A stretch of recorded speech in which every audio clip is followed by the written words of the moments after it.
Hello Gemini, Sun, Moon, Rising, and Venus sign. Sana po ay nasa mabuti kayong kalagayan. My name is Suzy and welcome back po sa Star Tarot. Ito po ang inyong daily reading for August 28 at maraming salamat po sa inyong suporta sa ating channel. Kung bago po kayo rito, welcome po kayo sa ating channel. Welcome na welcome. Thank you po sa pagbisita ninyo at general reading po ito ha, kaya hindi po ito magre-resonate sa lahat. Kaya kunin nyo lang po kung ano ang sasakto sa inyong sitwasyon. Kung hindi po mag-resonate sa inyo ang mga mensahe, maaari pa rin ninyong i-claim po lahat ng positive energies na mapipick up ninyo sa reading na to. Thank you. Gemini, paunang mensahe ninyo ay happiness. Ayan. So, magiging masaya kayo. No, sa araw na to, mababalot lang kayo ng kasiyahan. May mga wondrous events, no, na maaaring mangyari dito sa buhay ninyo. Kaya naman talagang mababalot kayo ng happiness. Gemini, what else? We have sunrise. New creative ideas, new ventures, a fresh start. Ayan. So, definitely, talaga magiging masaya kayo, magiging excited kayo dito because there are exciting things happening dito, no? Merong mga mag-unfold ng mga new creative ideas dyan, mga new ventures, mga new beginnings, no? May mga bago dadating sa buhay ninyo, may mga bagong pangyayari, bagong events na mag-unfold, no? So, marami, maaring business venture yan, maaring mga bagong idea kung paano ninyo mas mapapalago ang inyong negosyo, kung paano ninyo mas mapapaganda ang inyong relationship, yung mga ganun ba, no? So, it could be in any area of life, but definitely, no, merong bago, may something new, no, or someone new na maaaring i-embrace ninyo or i-welcome ninyo sa buhay sa ngayon. We have torch, spiritual development, enlightenment, awareness, and understanding. Ayan. So, feels like to me, no, na spiritual development is the focus of some of you dito, Gemini. Maaaring may mga spiritual awakening kasi na nangyayari for some of you, wherein nagkakaroon kayo ng enlightenment, nagkakaroon kayo dito ng deeper understanding and awareness of who you are, no? Yung existence ninyo, bakit kayo nandito sa mundo, no? Parang mas lumalalim ngayon ang pag-iisip ninyo about those things, or mas lumalalim ang inyong pag-iintindi, no, about life in general, no, Gemini. Kaya naman napakaganda rin ito kasi ano ka, divinely guided. Sinasabi ng card na to na divinely guided ka, you're being provided with clarity, no, para mas maintindihan mo ang mga bagay-bagay sa buhay ninyo, kung bakit tumatakbo ng ganito ang buhay ninyo, no? Yung ganon. So, that's really gorgeous. Younger woman. Ayan, dealings or relationship with a younger woman. This could be anyone, no? Sa buhay ninyo, Gemini. Kayo lang ang tanging makakapagsabi niyan kung sino siya, no? Yung younger woman na yan, this is someone na talagang mas bata sa'yo by age, no? Stork, news of a birth or a new business opportunity. Ayan. So, talagang may bagong, dito, new ventures na nasabi sa sunrise. And dito, new business opportunity. So, maari talaga ang iba sa inyo dito, meron ng, sisimulang bagong negosyo. Maaring side hustle ninyo yan, Kasi maaring meron na kayong trabaho, may regular 9 to 5 job na kayo, and at the same time, siguro meron kayong yayakapin dito na business venture on the side, no? Sipag ni Gemini, madiskarte, matyaga, yan si Gemini, no? Maaari din, no, na si younger woman, no? Kung sino man to sa buhay ninyo, for sure, malapit ito sa puso ninyo, malapit ito sa circle ninyo, no? And maybe ito si younger woman ang manganganak na, no? Maaring yung balitang matatanggap ninyo is about this younger woman na maaring is going to give birth na to a new baby. We have Valley, deep personal strength and peace that is your success. Ayan. So, parang yung inner strength ninyo at yung element of peace, no? Yun ang magiging kapital ninyo. no? Para sa pagtatagumpay na kung ano man ang kung ano man ang pagkakaabalahan ninyo dyan, feels like talagang makakamit ninyo ang tagumpay because of tibay ng dibdib, no? Na push lang kayo ng push.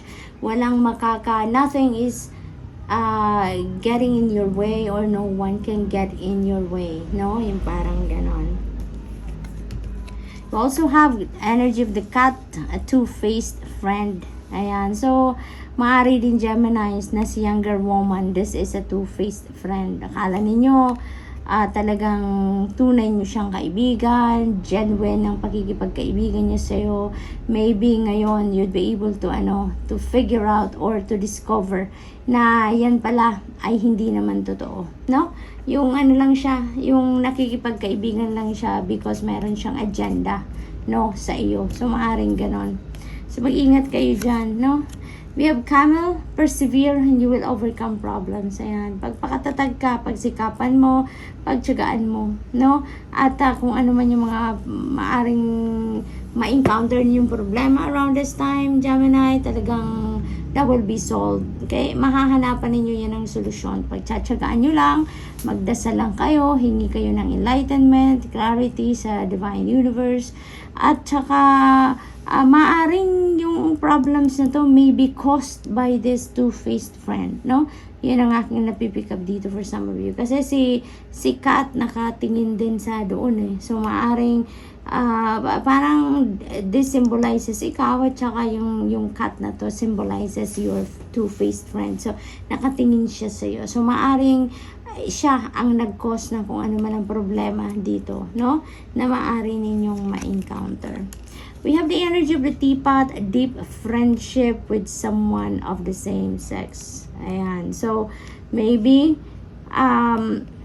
you are developing a deeper friendship dito with someone else, no? Or with someone, no? Na dati na ninyong kaibigan. So, maaring ganon. Maaring yun ang purpose, maaring yun ang focus ninyo ngayon to cultivate and nurture your friendship, no, with someone dito, no, of the same sex. So maaring ganon, no, Gemini. So good luck, and that's all I have for you for today. I hope nakatulong ang mga mensaheng ito in some way. Thank you for watching. Love and light. Namaste. Hello Libra, Sun, Moon, Rising, and Venus signs. Kumusta po kayo? Sana po ay nasa mabuti kayong kalagayan. My name is Suzy, and welcome back po sa Star Tarot. Ito po ang inyong daily messages for August 28. At maraming salamat po sa inyong muling pagbisita sa ating channel. Maraming salamat sa inyong suporta. At kung bago po kayo rito, sobrang welcome po kayo sa channel na ito. At maraming salamat din po sa inyong pagbisita. At general reading po ito ha, kaya hindi po ito magre-resonate sa lahat. Kung hindi po mag-resonate sa inyo, maaari pa rin ninyong i-claim lahat po ng positive energies and messages na mapipick up ninyo sa reading nito. Thank you. Paunang mensahe ni Libra, hamak. Ayan, taking a vacation physically or mentally. Ayan. So, maaring magbabakasyon ang iba sa inyo, no? Magbabakasyon, taking a break from what is, bothering your mind dito. Kasi, maaring meron kayong iniisip, malalim, malayo nararating ng isip ninyo. And maybe, napagod kayo dyan. Na-stress kayo. Kaya parang, siguro, iniisip ng iba sa inyo, tama na muna, no? Ipagpapahinga ko muna yung isip ko kasi maaring napagod na talaga yun sa kakaisip. So, you are taking a vacation from thinking too much, no? Maaring ganon. Maari din na physical or literal na bakasyon ang gagawin ninyo. Maaring staycation lang to, sa bahay lang kayo, may gagawin kayo, maaring ganon, or talagang mag-chill lang kayo sa bahay. Or, maaari din ang iba sa inyo is thinking of, going somewhere, no? Yung mamamasyal talaga kayo, no? So, what else? We have flute, disappointment in a friend or lover. Ayan. So, merong mga, baka nangyayari dito na siguro, mapuprostrate kayo, about someone, sa lover ninyo, sa person ninyo, or sa kaibigan. Siguro may mga bagay na, alam mo yun, yung maaaring may mga pinag-usapan kayo tapos hindi matutuloy for some reason, diba? Yung bang maaaring mag-back out sila, short notice, yung mga ganon. Kaya nakakasira talaga yan ng ng excitement, no? Younger woman, dealing sa relationship with a younger woman. Ayan, this could be anyone sa buhay ninyo, Libra. Maaring anak ninyo to, pamangkin, kapatid, maaring ganon, no? This is someone na mas bata sa'yo, okay? Mas bata sa'yo. We also have February. Ayan. So, maybe, yung bakasyon na to, maaring binabalak ninyo na bakasyon kayong muli, no? Kung magtitake na kayo ng vacation ngayon, maaring meron pa kayong binabalak na another vacation around February next year, no, Libra? So, maaring ganyan ang sitwasyon ng iba. We have Shark, take care or there will be a loss of material wealth. Ayan. So, pag-ingatan ninyo muna ngayon ang paggagastos, no? Yung hindi naman necessity, parang isang tabi muna, no? Focus muna tayo doon sa kung ano ang kailangan talaga instead of focusing on what you want or kung ano ang luxury, no? Doon muna tayo sa kung ano ang kailangan, no? Nang sa gayon, hindi kayo magsisi, hindi masakta ng inyong budget, yung ganon. So, focus tayo doon sa, alam mo yun, yung spending na within our budget, no? Para safe ang inyong kaperahan, okay? Hindi masira ang inyong budget plan. We have Camel, persevere and you will overcome problems. Ayan. Huwag kayong sumuko, Libra. Kung meron kayong mga pinagdadaanan sa ngayon, huwag nung sukuan yan.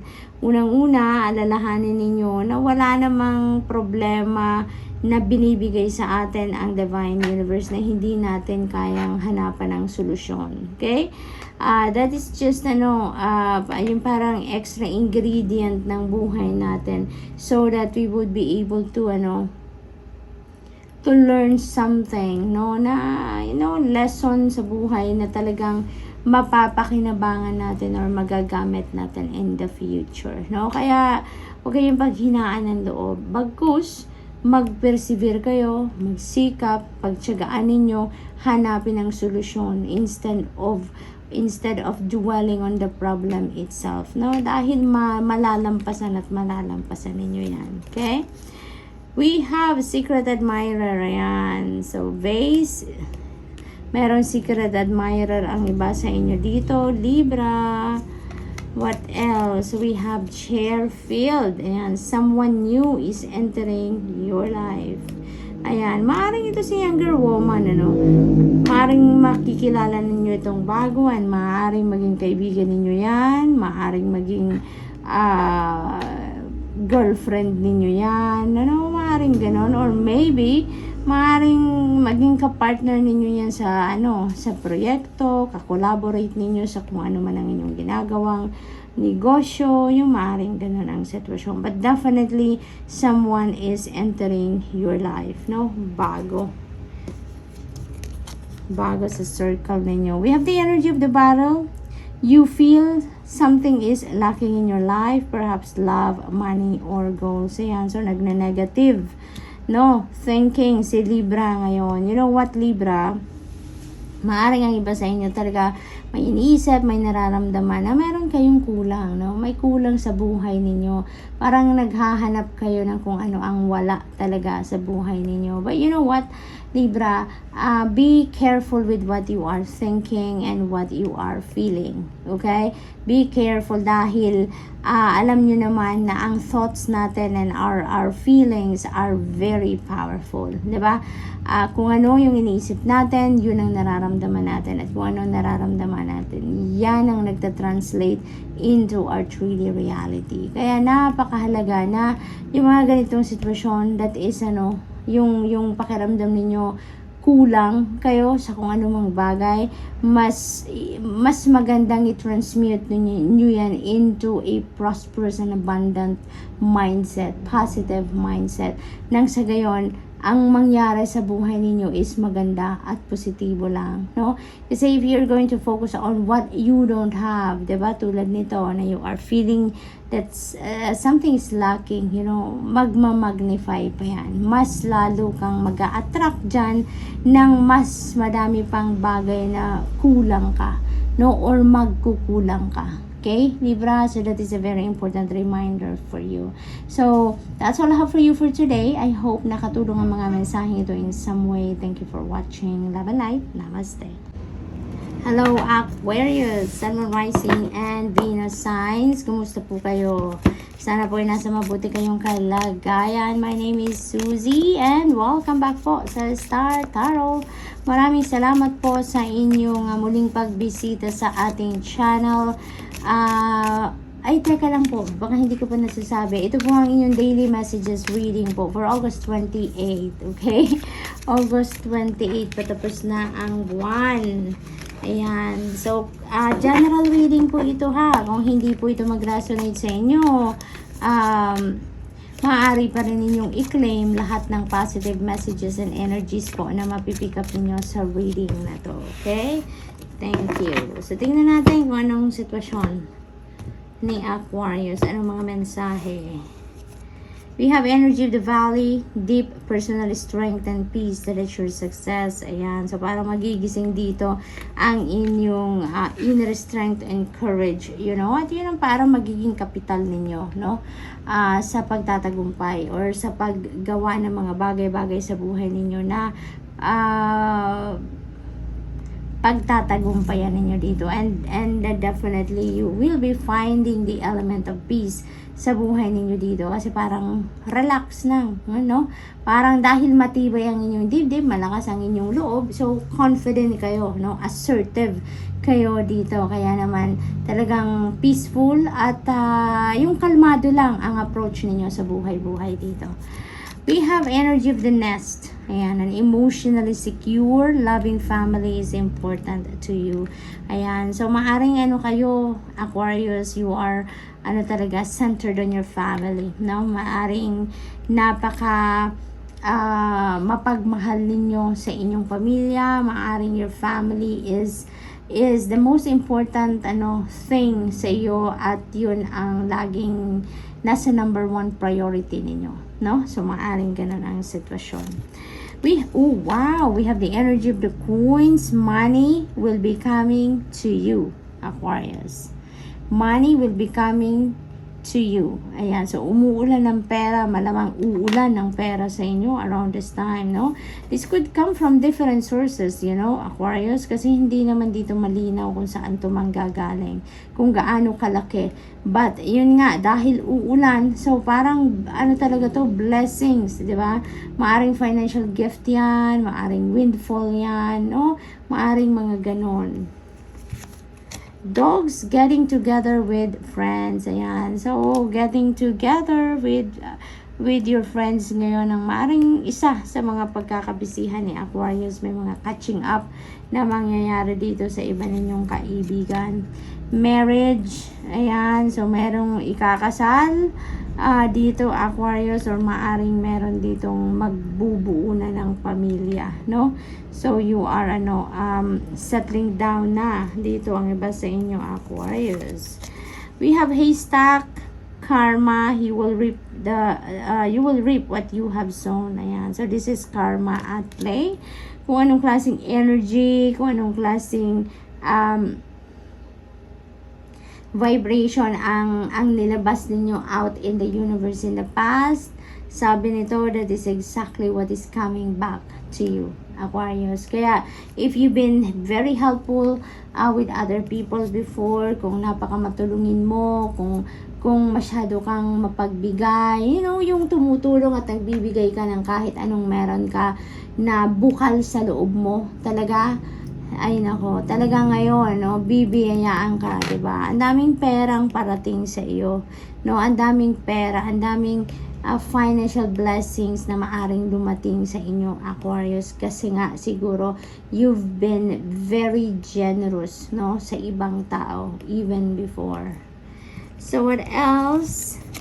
Holy moly, we have good fortune, beetle energy. Ayan, so we have money will be coming to you, and now good fortune, Aquarius.